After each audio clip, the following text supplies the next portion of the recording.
চিকিৎসা সরঞ্জাম খাতে প্রায় ১২৮ কোটি টাকা বিনিয়োগ করেছে জাপানের বহুজাতিক শিল্প প্রতিষ্ঠান নিপ্রো কর্পোরেশন।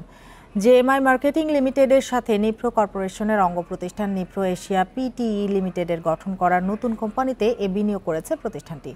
সকালে রাজধানীর বাংলা মোটরে জেএমআই গ্রুপের প্রধান কার্যালয়ে কেক কেটে নতুন প্রতিষ্ঠানের যাত্রা শুরু হয়।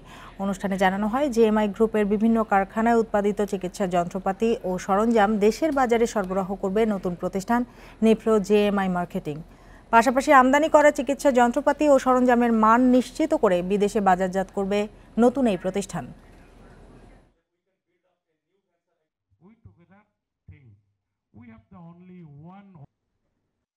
ইন ফিউচার আমরা চাইব যে ওয়ার্ল্ডের সেরা কোম্পানিগুলোর প্রোডাক্ট, ওদের যে নলেজগুলো বাংলাদেশে নিয়ে আসব, যত সম্ভব ওই এনে এখানে যতটুকু আমরা প্রডিউস করতে পারি সেটা আমরা এখানে প্রডিউস করব।